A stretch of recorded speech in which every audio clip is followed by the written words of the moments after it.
রমজান মুবারক সবাইকে। দেখতে দেখতে রমজানের রহমতের 10 দিন চলে যেয়ে মাগফিরাতের একদিনও পার হয়ে গেল। আজকের ইফতারিটাও আমি আর আমার মেয়ে একাই করলাম। হ্যালো এভরিওয়ান, আসসালামু আলাইকুম। কেমন আছেন সবাই? আশা করি আল্লাহর অশেষ রহমতে সবাই ভালো আছেন। আজকে মাগফিরাতের প্রথম ইফতারি।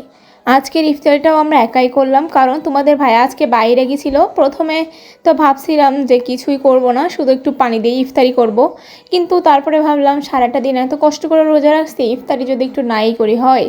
তাই তাড়াতাড়ি ঘুম থেকে উঠেই প্রথমে বাবুকে ল্যাপটপ খাটিয়ে বাবুকে খাটের উপরে বসাই দিয়ে আমি চলে আসছি কিচেনে। দেখো সব কিছু বের করে রাখছিলাম ফ্রিজ থেকে।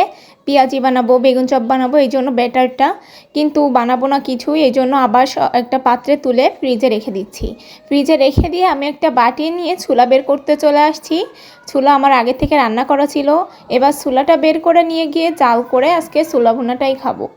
এই জন্য ছুলাটা বের করে এবার আমি চলে আসছি চিয়া সিড আর ইসবগুলির ভুসি ভিজাইতে। এটা ভিজানোর পরে এবার আমি চিড়াটা বের করে নিচ্ছি। এবার চিড়া ভিজাবো, তো চিড়াটা এবার ভালোভাবে ধুয়ে চিড়ার ভিতরে হালকা একটু পানি দিয়ে রেখে দিব।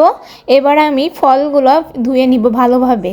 ফলগুলো ধোয়া হয়ে গেলে ভালোভাবে এবার রেখে দিব।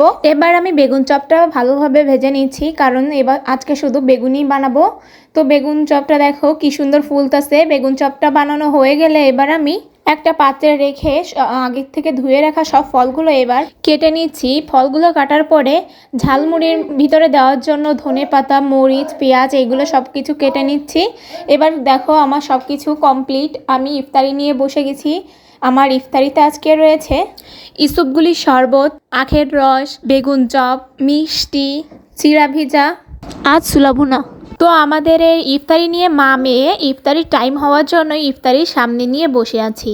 আর আমার মেয়ে এখানে দুষ্টামি করতেছিল, একবার এর ভিতরে হাত দিচ্ছিল, একবার ওর ভিতরে হাত দিচ্ছিল।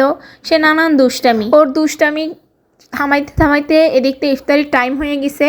তো আমরা ইফতারি শুরু করে দিয়েছি। আলহামদুলিল্লাহ, আল্লাহ যেটুকু রিজিকে রাখছে ওইটুকুই হয়েছে। আল্লাহ যা করে ভালোর জন্যই করে। এই ছিল আজকের আমাদের ভিডিও। তো কেমন লাগলো সবাই কমেন্ট করে জানাবেন, আর যদি ভিডিওটা ভালো লাগে তাহলে চ্যানেলটাকে সাবস্ক্রাইব করে দিবেন। দেখা হচ্ছে নেক্সট ভিডিওতে। আল্লাহ হাফেজ।